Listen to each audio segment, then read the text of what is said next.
Halo, halo, apa kabar Anda semua? Assalamualaikum warahmatullahi wabarakatuh. Kita ketemu lagi di awal pekan hari Senin, ini tanggal 12 ini.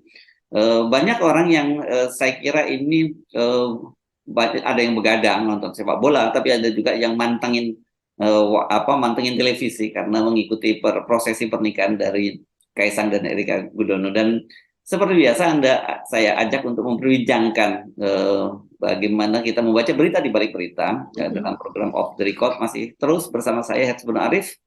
Dan saya Gibeta senang sekali menjumpai Anda di awal pekan ini. Dan setelah melalui akhir pekan kemarin yang hiruk-pikuk Ya, ya, kayaknya hiruk Mas pikuk Rizky. Mbak, terutama sepak bola kan seru Mbak ya. Sepak Seru bola banget. ada kejutan, ya ada kejutan Mhm. Maroko yang bisa mengalahkan Portugal 1-0. Wah, itu jadi gempar gitu, dan kita sekarang sudah tahu ada empat bukan klub kalau ini, 4 negara yang masuk ke Iya. semifinal ya. Ada Prancis nanti Mhm. akan bertemu dengan Maroko, kemudian nanti Mhm. Kroasia bertemu dengan Argentina. Jadi orang sih bilang kalau dalam tim yang sekarang ini ya impiannya ini mungkin Prancis ketemu Argentina itu. Tapi bisa aja dari kejutan gitu ya. Tiba-tiba nanti Maroko ketemu ketemu Kroasia yang di Iya, final. siapa tahu. Ya, Iya, seru iya seru. betul. Ini banyak yang begadang karena memang pertandingan kedua itu kan dimulai pukul 2 dini hari kalau di Indonesia. Nah, tapi selain itu juga seperti yang saya singgung tadi soal pernikahannya eh, Kaisang dengan Erina Gunodo ini kemarin sudah selesai ya. Ada untuk Mhm. mantu dan sekaligus tasyakuran ini berlangsung. Waduh, saya membayangkan kalau jadi Kaisang dan Erinanya ini kalau nggak kuat secara fisik bisa habis Iya. ini pingsan nih Mbak ya. Oh, prosesinya panjang banget gitu ya. Nanti jadi malam pertamanya udah nggak bisa ngapa-ngapain nih karena capek banget udah pasti.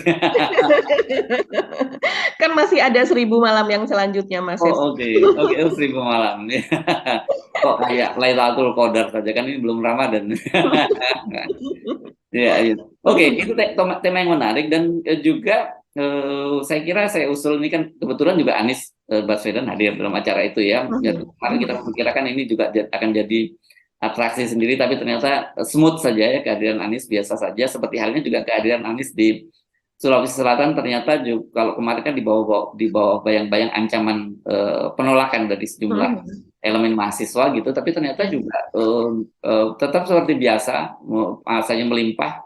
Terutama yang saya lihat ini video-video di apa ya, di Pangkep ya, Pangkat Jeli Iya. Kepulauan itu juga luar biasa besar Mhm. itu yang paling besar bahkan menurut saya dibandingin Makassar ya kelihatannya ya. Saya nggak tahu kalau Makassar, saya belum dapat lihat yang besar gitu, Pangkep rame. Dan Mhm.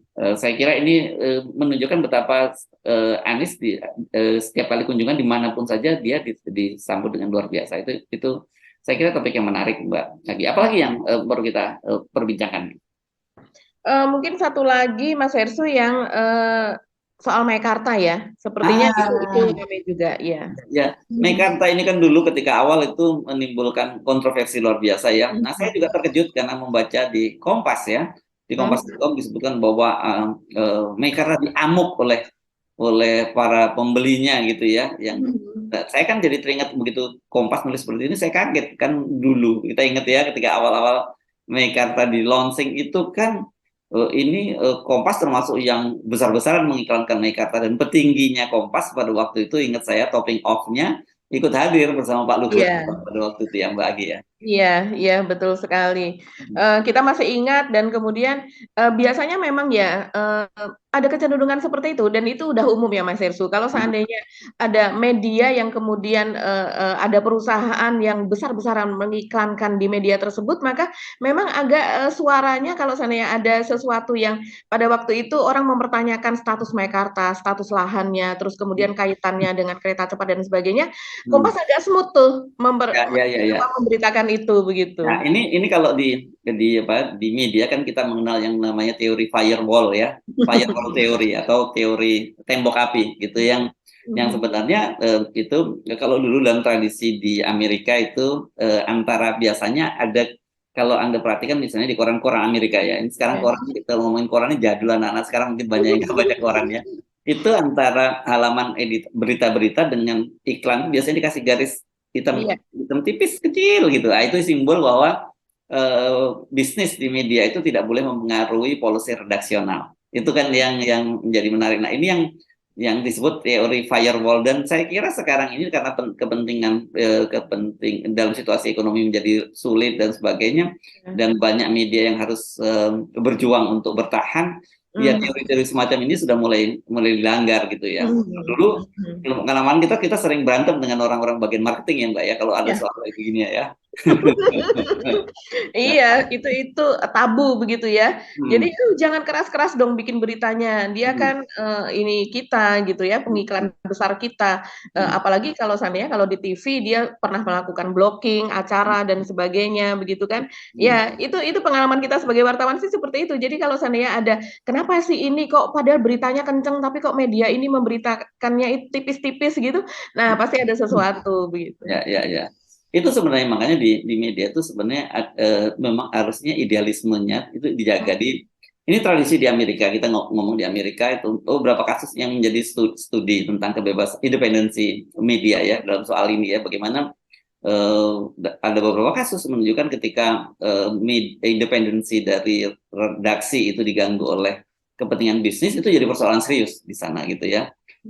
Bisa terjadi wartawannya mundur dan sebagainya, dan kemudian publik juga mempersoalkan itu. Tapi di Indonesia saya kira soal ini apalagi belakangan ini semakin kabur ya Mbak, batas-batas antara kepentingan bisnis dan kepentingan idealisme jurnalistik itu. Iya betul, karena kan di sini memang tidak ada peraturan bahwa seorang pengusaha begitu, taruhlah tidak hanya pengusaha biasa gitu ya, oligarki yang menguasai banyak bidang dan kemudian dia tidak boleh berbisnis di bidang media, kan di sini memang tidak ada aturan seperti itu Mas Hersu. Iya. Di Amerika masih mending begitu, masih ada aturan yang seperti itu, bahkan tidak boleh sebuah media dulu ya ketika masih koran itu dia bertirasnya nasional begitu. Jadi ya, ada juga cross ownership ya, kepemilikan silang gitu ya, punya TV, punya majalah, punya koran, punya radio, itu ada aturannya semacam itu kan gitu ya. Ya, dan saya ingat kalau Meikarta ini mungkin kita bisa buka-buka tulisan Anda, kalau sempat googling banyak juga tulisan-tulisan lama saya tentang Meikarta itu sejak awal kan. Termasuk tulisan Mas Hersu. Ya. Yang pernah viral. Ya dulu apa dulu Abrakadabra Meikarta gitu ya. Itu cerita saya tentang bagaimana waktu itu diduga keras bahwa proyek kereta api cepat Cina itu bagian dari itu, pengembangan proyek-proyek properti dari para pengembang raksasa ini, karena kan di situ salah satunya ada OTD-nya ya, itu semacam stasiunnya gitu rencananya kan.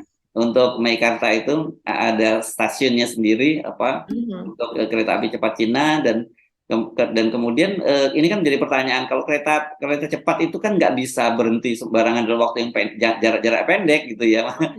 Karena kecepatannya nggak akan maksimal kalau kereta api cepat itu tiba-tiba mesti berhenti pada satu titik pada stasiun dekat gitu. Jaraknya idealnya memang kereta api cepat itu jarak jauh gitu. Tapi waktu itu kita tahu kan ada beberapa stasiun atau pengembangan yang disebutnya OTD itu ada Meikarta, kemudian stasiun Walini kan gitu ya. Nah, tapi sekarang yang ternyata pemberhentiannya dua ya, di mana di Majalengka di mana kok saya lupa namanya, dan kemudian di Tegaluar yang satunya itu. Stasiun yang pertama tiba-tiba saya lupa. Iya, saya juga lupa apa daerah Purwakarta. Daerah situ. Bukan Purwakarta, tiba-tiba lupa ya, nanti kita mesti ingetin dulu. Jadi ada dua stasiun pemberhentian, yang satunya di ujungnya adalah Tegaluar gitu ya. Nah ini memang banyak sekali kepentingan di Indonesia, ini proyek-proyek yang strategis itu kemudian itu didrive oleh kepentingan para cukong, para taipan besar ini. Itu yang jadi persoalan, dan Meikarta ini juga saya kira sangat menarik karena pada waktu itu kan kita ingat proyek ini ditolak oleh Pemprov Jawa Barat ya, khususnya pada waktu yang keras adalah waktu wakil gubernurnya masih dijabat oleh Bang Deddy Miswar waktu itu ya. Dan waktu itu dia ditolak, tapi kemudian karena pemerintah pusat yang turun tangan gitu. Saya juga pernah menulis itu, karena yang langsung turun tangan kan Pak Luhut Panjaitan pada waktu itu, Menteri Maritim waktu itu, belum Marinvest ya, seingat saya gitu ya. Belum ya. Kalau untuk investasi ya ada kaitannya, tapi pada waktu itu maritim ada apa gitu, kok ada Menteri Maritim ngurusin persoalan di darat gitu. Nah ini sekarang ternyata kecurigaan kita juga terbukti karena banyak sekali nih para pelanggan yang sorry pembeli yang dijanjikan akan mendapat apartemennya itu pada tahun 2021 sampai 2022 ternyata sampai sekarang belum dapat gitu dan katanya akan diberikan secara bertahap sampai tahun 2027. Tapi pertanyaan saya kalau toh akhirnya didapat juga mereka mau ngapain juga tinggal di situ tuh karena kawasan itu kelihatannya nggak tumbuh gitu ya Mbak ya.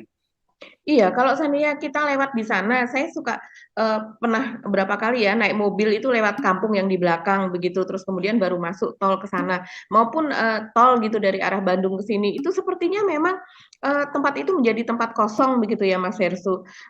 Terus kemudian juga pembangunan itu minim sekali, tapi masih ada penjagaan di sana. Jadi memang kalau gedung-gedung yang tidak dijaga, khawatirnya itu kan memang akan menjadi tempat kosong, menjadi kaum homeless atau orang yang gelandangan gitu yang tidak memiliki rumah begitu ya, yang tunawisma itu akan menempati dan menjadi tempat yang yang rawan begitu. Kalau penjagaan saya lihat pengamanan itu masih ada, tapi kalau pembangunan apalagi itu yang seperti kren-kren yang membawa balok-balok batu besar itu memang sudah minim sekali. Kadang-kadang hanya ada di satu tempat yang masih beroperasi entah melakukan apa. Tapi yang viral saat ini kan kaitannya dengan adanya demo pada tanggal 5 kemarin di DPR ya Mas Hersu. Memang demo konsumen Meikarta begitu yang hak-hak mereka sampai sekarang masih belum dipenuhi.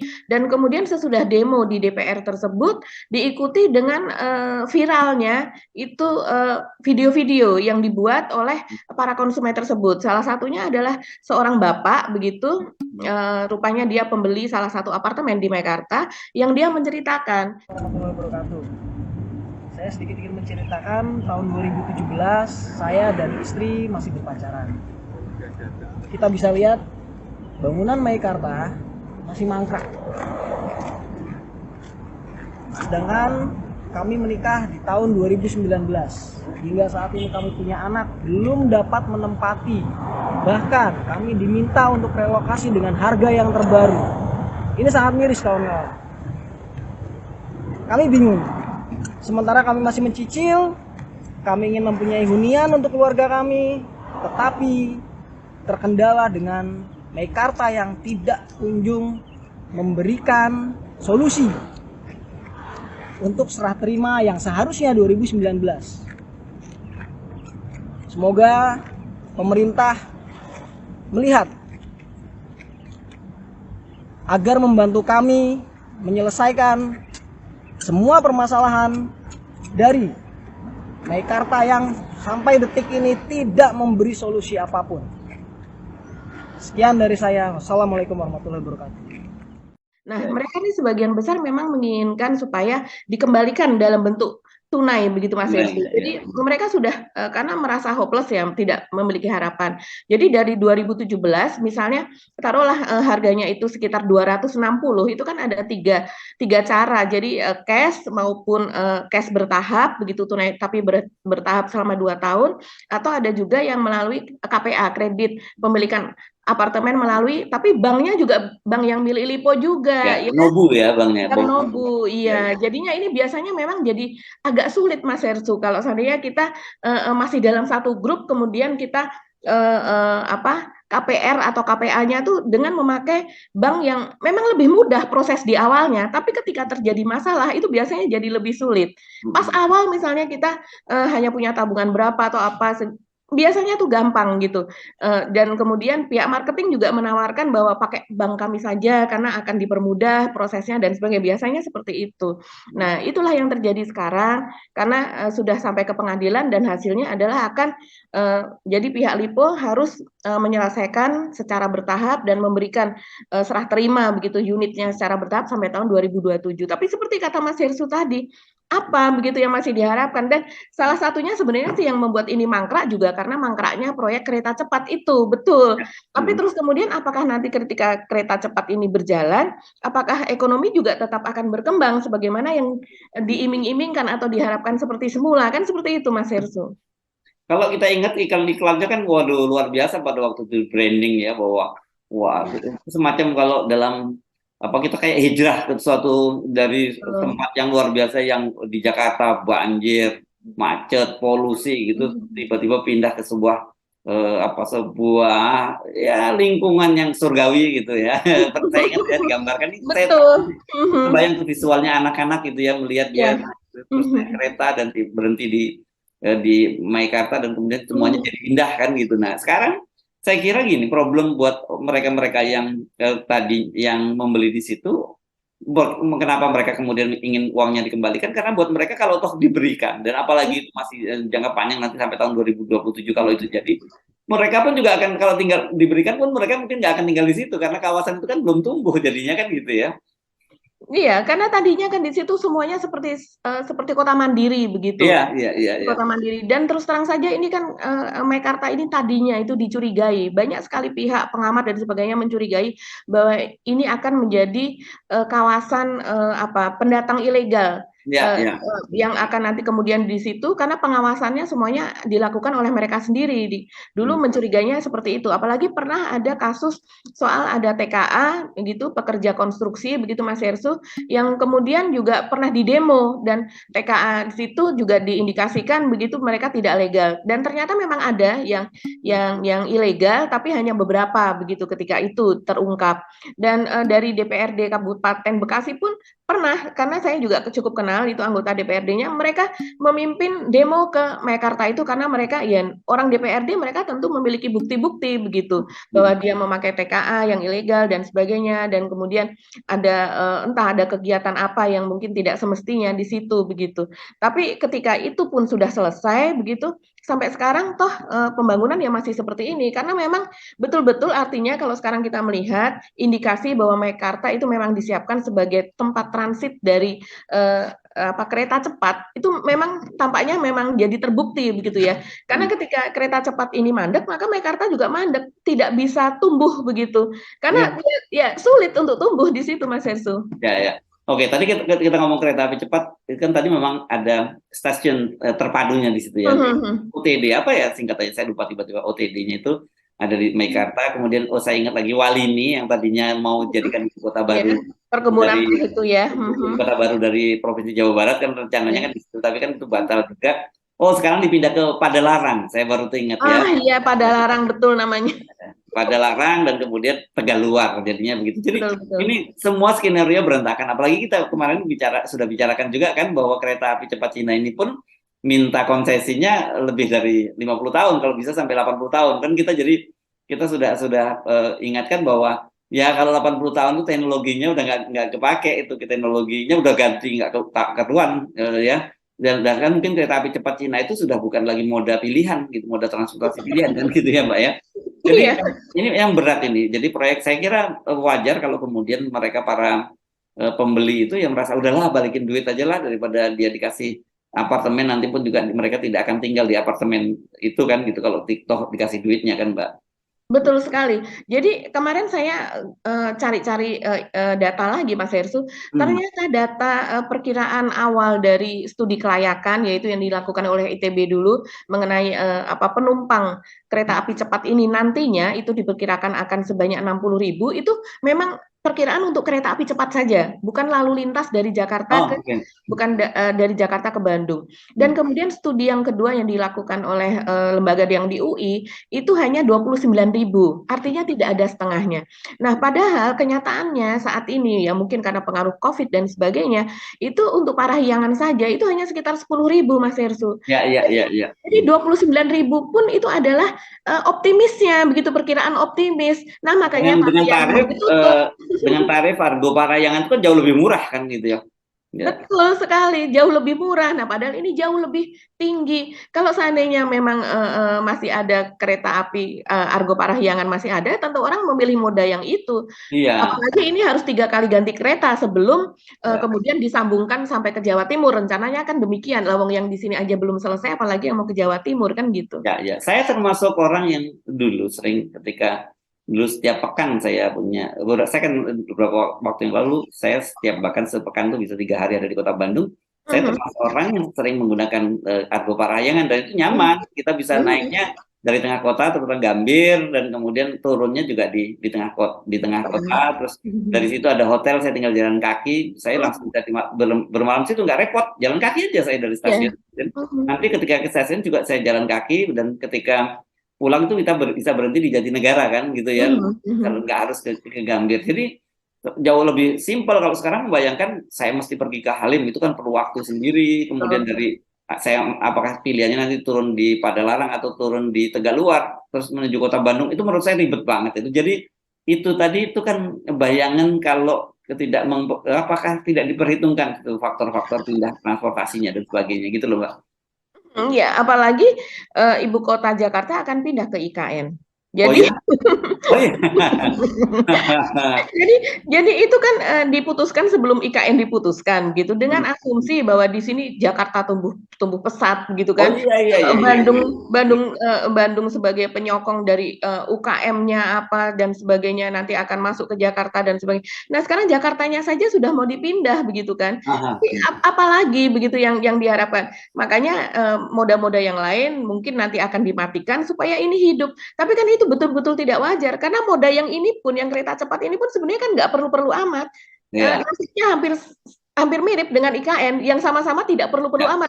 Yang kalau nggak dibikin, kita nggak akan dianggap sebagai negara terbelakang, tetap aja begini gitu. Oke, jadi ini saya kira kalau kita ngomongin Meikarta, ini kita tidak bisa melepaskan kereta api cepat ya Mbak ya, karena memang ini satu paket gitu, dan ini sekali lagi menunjukkan bahwa banyak sekali pembangunan di negeri ini memang didrive oleh kepentingan para oligarki itu, para taipan. Dan kalau kemudian kenapa mereka bisa seperti itu, ya karena ini ada kaitannya dengan pendanaan pemilu gitu ya, pilpres, pilkada dan sebagainya, itu perlu biaya sangat besar, dan ya kemudian yang bisa bermain adalah para pemilik pengembang besar ini. Dan mereka tentu tidak mau gratisan, nggak ada makan siang yang gratis. Tentu apa yang mereka dapat ya ini kebijakan gitu ya.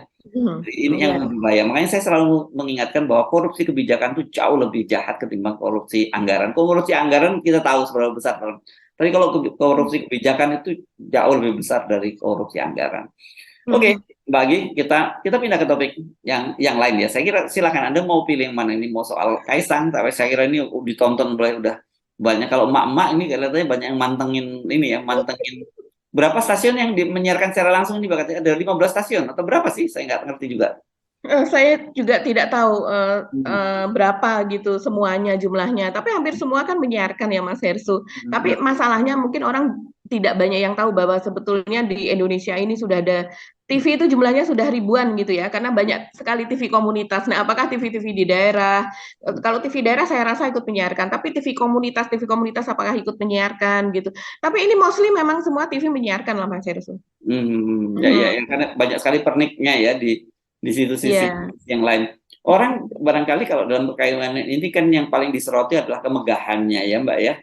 Ini dan saya kemudian orang teringat dengan aturan lama gitu ya, tentang para pejabat yang bikin pesta gitu ya. Saya kemudian dikirim juga link beritanya ini. Oh rupanya ini waktu Menpannya masih dijabat oleh Yudi Krisnandi. Ini jadi kan ini ketika awal Pak Jokowi dulu ya, Pak Jokowi jadi menteri ada pembatasan gitu supaya nggak bergaya mewah. Tapi kan itu untuk pejabat, kalau untuk presiden kan beda Mbak Agi. Tapi pada saat itu Pak Yudi itu kan mulai diberlakukannya 1 Januari 2015 dan dia mengatakan itu pada bulan November. Sementara kalau tidak salah Pak Jokowi itu dilantik pada bulan Oktober begitu. Dan ini adalah salah satu gebrakan Pak Jokowi di awal. Jadi ini monumental banget itu apa yang dikatakan oleh Yudi Krisnandi, yaitu Menpan Reformasi Birokrasi begitu ya. Menpan RB. Dan dia juga mengatakan bahwa Bapak Presiden pun kalau menikahkan putrinya ya sama. Begitu. Ada ya kalimat itu ya. Kalimat itu dia mengucapkannya di Istana Negara. Dia mengatakan Bapak Presiden pun kalau menikahkan putrinya ya sama. Begitu, karena ini juga dari pandangan-pandangan bertitik tolak dari kesederhanaan hidup presiden. Jadi ini titik tolaknya adalah dari kampanye Pak Jokowi yang mengkampanyekan kesederhanaan. Iya. Pak Jokowi itu sederhana banget dulu waktu citranya ya, waktu kampanye itu. Saya ingat betul paketnya dia sampai ada yang rinci. Sepatunya harganya sekian, celananya sekian, bajunya sekian, gitu-gitu ya Pak waktu itu ya. Pokoknya harganya Ya cuma berapa perak itulah kira-kira ya, nggak sampai 1 juta kali ya pakainya Pak Jokowi ya. Iya betul, sepatunya dari Cibaduyut, Hmm. bajunya dari mana, jahitan mana, kainnya juga dari ini Indonesia, kan seperti itu. Nah Hmm. itu jadi jualan kesederhanaan itu yang kemudian diimplementasikan dalam peraturan tersebut, Hmm. dan sangat jelas peraturan itu yaitu Surat Edaran Menpan RB nomor 13/2014 itu berisi tentang bahwa hanya boleh misalnya pejabat itu menikahkan itu hanya boleh 400 undangan begitu. 400 undangan itu dengan maksimal tamu hanya 1.000. Itu kalau seandainya diadakan di tempat yang misalnya kayak gedung ya, dia menyewa gedung, hotel dan sebagainya. Kalau seandainya dia di rumah, itu dia boleh bebas. Karena di rumah bisa seharian begitu kan. Nah, itulah yang terus kemudian juga tidak boleh mewah dan sebagainya. Ketika ditanya Menteri Yudi apa batasan dari mewah, ya misalnya di Ritz Carlton, di hotel yang seperti itu kan pasti sudah pasti mewah, begitu juga dengan hidangan-hidangannya itu sudah pasti hidangan yang mahal dan sebagainya. Jadi batasannya itu, dan kemudian juga tidak boleh menimbulkan kemacetan begitu ya.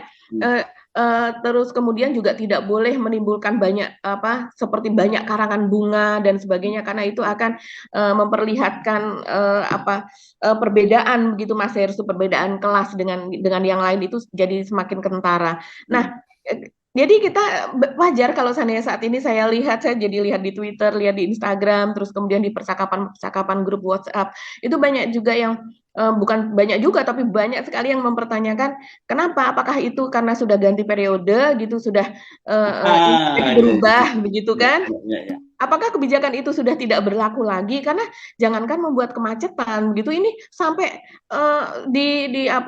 pengamanannya saja sampai hampir 11.000 dan sebagainya, dan kemudian memang Pak Jokowi sendiri juga minta maaf karena selama prosesi itu menimbulkan kemacetan, ada pengalihan lalu lintas dan sebagainya, ada arak-arakan begitu kan.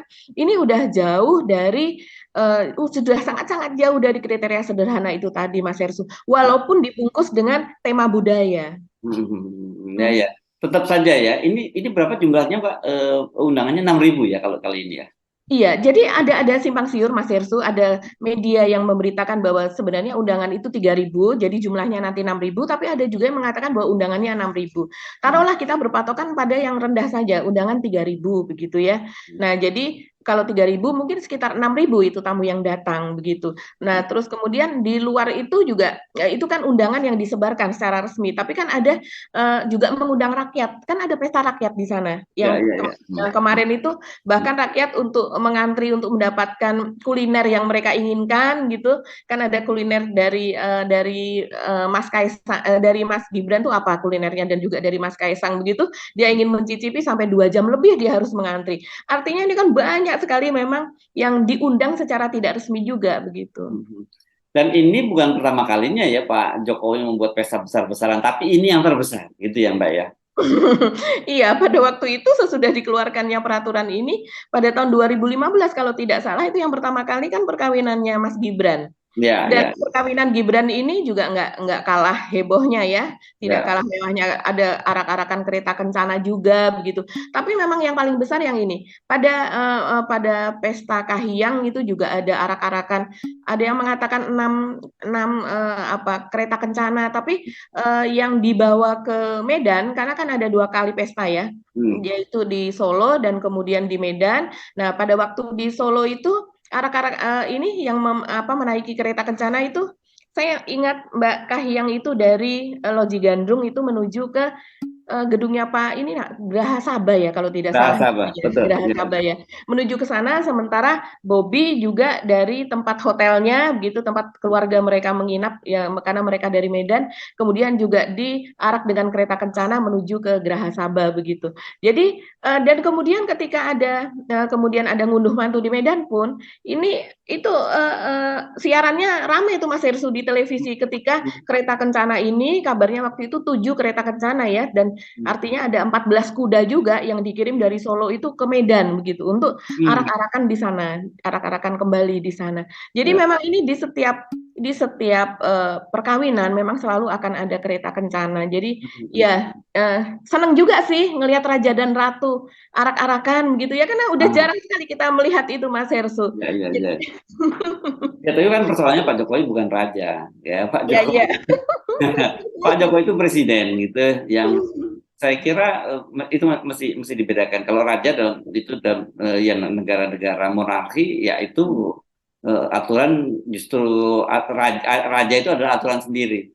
Tapi kalau dalam sistem demokrasi kan justru ya dia sama sebenarnya dengan rakyat yang lainnya, dia harus tunduk pada aturan-aturan yang dibuat. Itu bukan berarti seorang presiden mendapat keistimewaan yang berbeda. Kalau dia bikin aturan, justru dia harus memberikan contoh bahwa ya dia mentaati aturan itu. Saya kira itu yang banyak sekarang dipersoalkan oleh publik ya, karena betul. Persoalannya adalah itu Mas Hersu, karena peraturan dibuat sendiri oleh pemerintah, tapi dilanggar sendiri. Kalau kemudian kan banyak sekali suara bahwa oh ini Raja Jokowi begitu ya, raja arak-arakan raja dan ratu dan sebagainya. Kalau kita membandingkan, ada juga yang membandingkan dengan apa yang terjadi di Inggris Mas Hersu.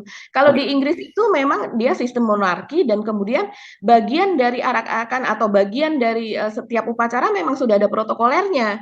Ketika dibawakan itu kan kita kalau kita ada di media itu kita sudah dikirimi lebih dulu oleh Reuters, oleh apa bahwa nanti akan seperti ini, karena itu ada protokoler wajib dan ada protokoler yang tambahan. Seperti misalnya kemarin Ratu Elizabeth itu ada apa yang biasa ketika raja atau ratu mangkat itu begini-begini kan dijelaskan oleh komentator dari sana, komentator resmi, dan kemudian yang lain-lainnya misalnya pemilihan bunga ternyata itu yang dipilih oleh Ratu Elizabeth sendiri dan sebagainya. Tapi yang lainnya biasanya mereka melewati rute ini dan sebagainya, terus kemudian arak-arakannya oleh siapa saja, diikuti siapa saja, begitu dari segi agama, dari segi ini semuanya memang sudah ada. Tapi kalau Pak Jokowi ada SOP-nya ya, ada SOP-nya ya. Iya, sudah ada SOP-nya. Tapi kalau Pak Jokowi ini kan memang dia buat sendiri begitu ya. Buat sendiri ya. Oke.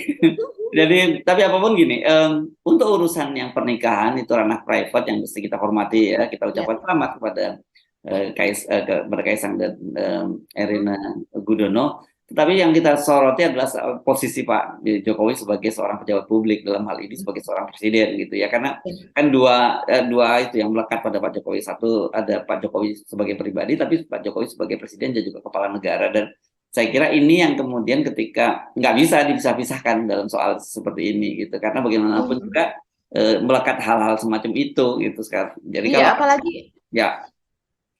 apalagi dia sendiri sudah membranding dirinya sebagai pemimpin yang sederhana kan Mas Hersu. Jadi selama ini dia dengan baju putih hitamnya dan kemudian juga selalu berusaha untuk terlihat misalnya sepatunya itu promosi dalam negeri dan sebagainya dengan harga yang murah misalnya seperti itu. Itu adalah promosi kesederhanaan. Itu yang membuat rakyat itu merasa bahwa Pak Jokowi adalah saya adalah Pak Jokowi teman saya, kan seperti itu. Ya, gue banget gitu kalau kata. Iya, gue banget begitu. Nah, sementara apa yang terjadi sekarang ini dengan pesta yang seperti ini itu memperlihatkan memang jarak yang sangat jauh. Apalagi ya seperti yang banyak pengamat sosial katakan, saat ini Indonesia sedang banyak berduka, sedang banyak bersedih begitu. Ya. Kalau kita lihat memang ini benar-benar ya royal wedding lah, kalau kita apalagi kita lihat arak-arakan dengan kereta kencananya Mbak ya, dan pakaian yang dikenakan, busana dikenakan, dia mengingatkan kita pada pernikahan raja-raja, pangeran dan putri raja zaman dulu ya.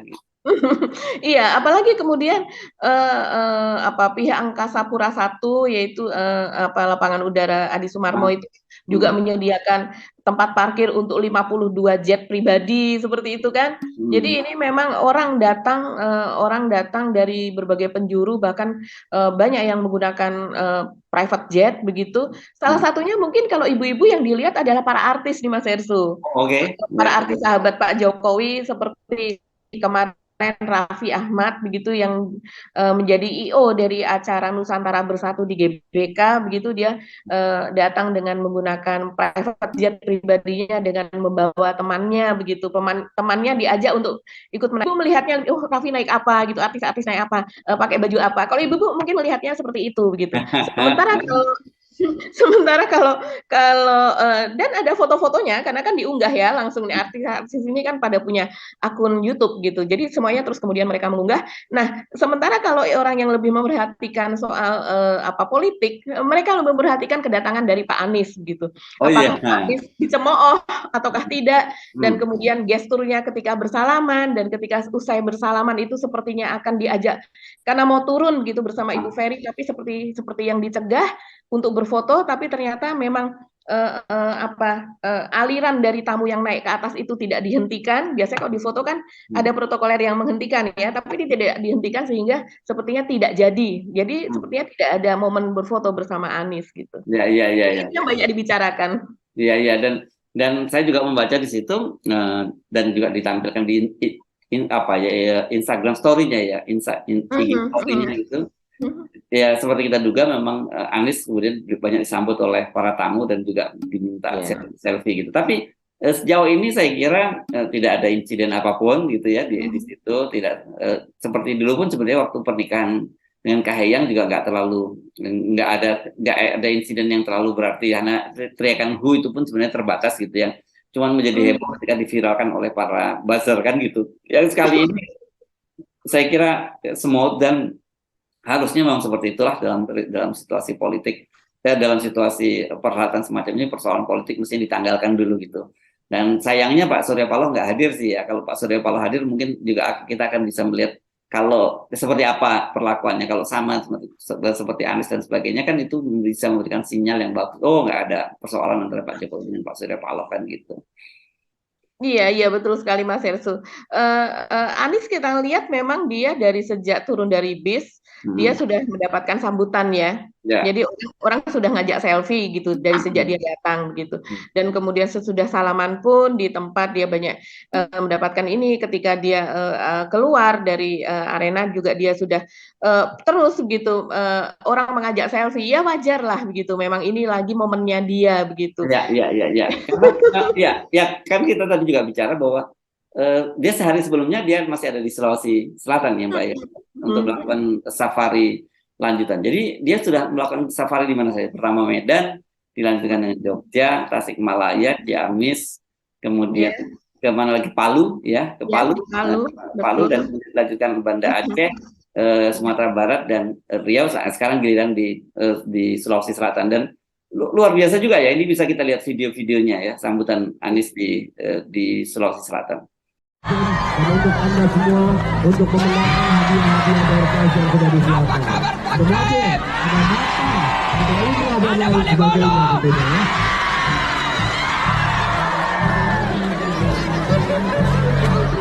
Baik. Agar kita bisa melaksanakan acara hari ini.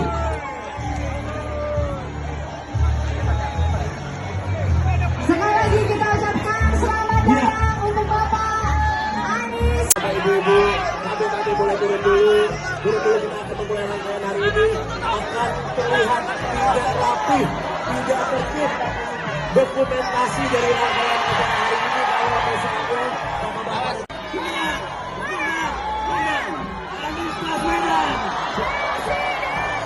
Anies Baswedan.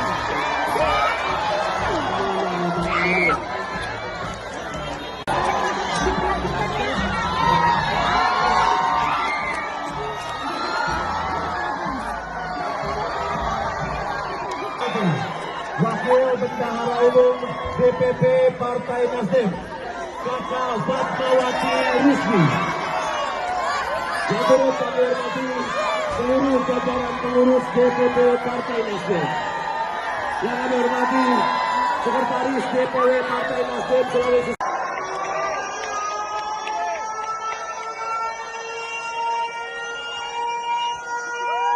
Sangat luar biasa Bapak Anies Baswedan.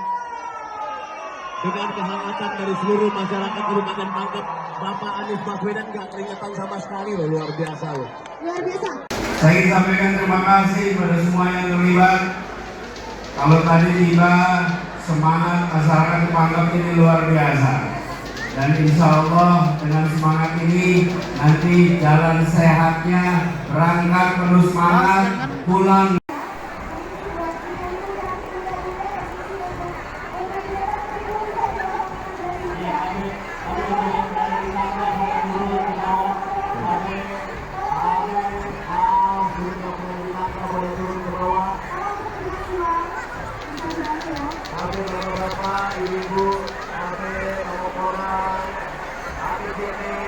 Kalau lihat video-video tadi, wah, cukup seru ya. Saya pikir tadinya kan beberapa saat sebelumnya sempat ada semacam apa ya, semacam penolakan gitu ya dari mahasiswa sampai bakar ban dan sebagainya dari mahasiswa UMI, Universitas Muslim Indonesia. Ini salah satu universitas swasta yang cukup besar dan memang selalu jadi langganan untuk unjuk rasa seperti macam ini, Mbak, gitu. Saya pikir tadinya akan ada semacam insiden, ternyata enggak ya, mulus-mulus saja apa yang terjadi, Anies, di Sulawesi Selatan.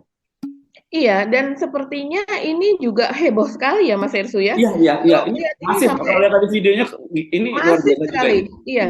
Masif sekali dan luas sekali. Itu luasan, maksudnya luasan dari penumpukan orang itu selain luas dan panjang begitu ya, sampai kamera jauh pun juga masih terlihat itu. Dan kemudian saya rasa ini ada puluhan ribu begitu ya. Nah, kalau yang sebelumnya ini digoreng oleh buzzer itu ketika kejadian yang hujan deras itu ada di Sumatera Barat kalau tidak salah ya. Di Padang ya yang hujan ya. Ya, yang di Padang. Dan kemudian Anies terlihat dia ada di panggung dan kemudian juga ikut hujan-hujanan dan kemudian banyak yang memakai payung. Nah, itu agak-agak digoreng dengan ada kebetulan ada foto dari atas dan terlihat fotonya memang cukup jauh di atas sehingga kerumunan itu di sekitarnya misalnya ada pohon dan sebagainya terlihat batasnya kerumunan tersebut begitu. Dan kemudian nggak mungkin itu jumlahnya ada ribuan gitu. Jangankan puluhan ribuan saja tidak. Coba hitung payungnya begitu. Jadi jadi penonton atau yang menikmati foto itu disuruh menghitung payung untuk mengetahui berapa jumlahnya.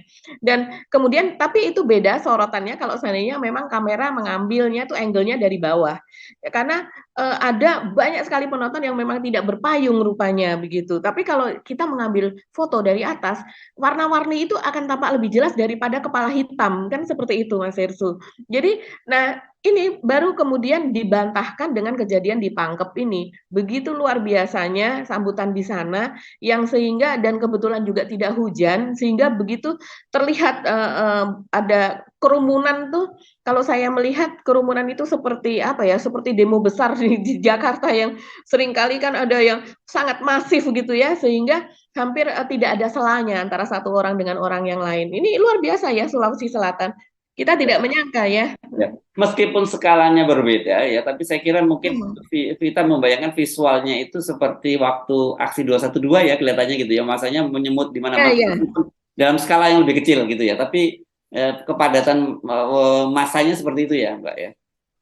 Iya betul, saya melihatnya seperti itu Mas Hersu, dan ini kesuksesan dari panitia juga sih ya dalam membungkus acara ini begitu, karena kan ini sebenarnya ajangnya adalah biasanya adalah ajang jalan atau apa begitu kan, ajang olahraga dan kemudian jalan sehat seperti itu kan, dan memang yang acara seperti itu biasanya banyak sekali peminatnya begitu, dan kemudian kalau di masa 212 itu kan kelihatannya putih begitu ya, kalau ini betul-betul warna-warni. Warna-warni. Jadi kalau misalnya kita mau mengidentikan, oh ini biru Nasdem, enggak juga. Kalau kita melihat itu betul-betul warna-warni. Jadi ini relawan ya kelihatannya ya. Iya, jadi memang organik Mas Hersu. Kalau seandainya seperti relawan atau apa, seringkali mereka memakai baju yang seragam seperti itu kan. Kita jadi identik masanya Nasdem. Seperti di Papua kemarin itu. Nah, di Papua kita bisa melihat sebagian masanya itu memang masa Nasdem, kader Nasdem, masa Nasdem begitu ya. Kalau yang terjadi di Sulawesi Selatan ini terlihat betul bahwa ini adalah warga, orang biasa yang bahkan mungkin mereka tidak tahu bahwa ini acaranya Nasdem, mereka hanya tahu Anies yang ke situ. Sepertinya seperti itu. Lalu saya kira Nasdem pasti banyak dapat keuntungan sekali ini ya. Partai-partai lain Nasdem yang sudah mulai kampanye duluan nih. Luar biasa nih Pak, keputusan Pak Surya Paloh meskipun harus dibayar dengan mahal gitu ya. Dengan Anies. Ya, ini harus kita akui lah soal-soal begini ya, Pak Surya Paloh gender ini berani dia ngambil langkah semacam ini meskipun nanggung masih karena belum keluar dari kabinet. Tapi saya kira mungkin awal tahun kita akan dapat kabar soal itu ya, lebih jelas gitu. Dan sebenarnya nanggung kok kalau sekali nanti kampanye terus gini, karena dengan cara begini ini jangan main-main. Kalau terus dilakukan, Nasdem ini bisa jadi partai 2 besar seenggaknya atau 3 besar kalau lihat trennya semacam ini kan, Mbak. Iya betul, dan kemudian juga posisi Nasdem nanti walaupun kita sebagian melihat bahwa ini Nasdem nih kok tanggung gitu ya, dia nggak keluar dari ini. Tapi kalau sebagian orang sekarang melihat perseteruan antara Menteri Pertanian dari Nasdem kemudian dengan Zulkifli Hasan yang mendukung 3 periode dan sebagainya, ini menjadi sesuatu jualan juga nih Mas Hersu. Ya, Karena ya, ya, posisi Menteri Pertanian di sini membela petani, di mana ya, petani Jawa Tengah, petani Jawa Timur itu meminta dengan tegas pemerintah untuk tidak mengimpor karena mereka sedang panen raya ya. hingga Februari nanti. Bahkan ada sebagian yang akhir tahun ini panen raya begitu. Hmm. Nah, ini posisi Nasdem ini dalam hal Menteri Pertanian ini akan menjadi strategis begitu. Yes, oke. Ini menarik. Jadi kita akan terus ikuti perjalanan Anies Baswedan ini seperti apa. Karena saya kira ini juga saat ini berkejaran nih. Ada yang terus naik elektabilitasnya, tapi ada juga yang naik syahwatnya untuk memperpanjang masa kekuasaannya. Dan ini banyak sekali yang didukung oleh para petinggi-petinggi negara. Banyak sekali pemimpin sekarang kemarin petinggi lembaga negara, DPD, kemudian MPR. Yang kita belum dengar ini DPR ya, terutama Mbak Puan. Bagaimana? Ini kalau Mbak Puan juga menyatakan yang sama, lengkap sudah itu Mbak. Lagi. Ya, mudah-mudahan sih tidak ya, karena dengan terhadap pernyataan dari Ketua MPR kemarin begitu, itu kan ada reaksi keras dari PDIP. Ya, oke. Oke, Mbak Agi, gimana? Masih ada yang mau kita bahas? Sudah 3 topik ya kita bahas ya. Saya kira Ya, kita mesti mengakhiri perjumpaan kita kali ini, Mbak Agi ya. Kita selamat beraktivitas nih di awal pekan di hari Senin dan sampai jumpa lagi kita di esok ya hari Selasa. Saya Sebenarnya Arif dan saya Agi Beta. Terima kasih atas perhatian Anda. Tetap salam 0%. Tetap dong. Wassalamualaikum warahmatullahi wabarakatuh. Waalaikumsalam warahmatullahi wabarakatuh.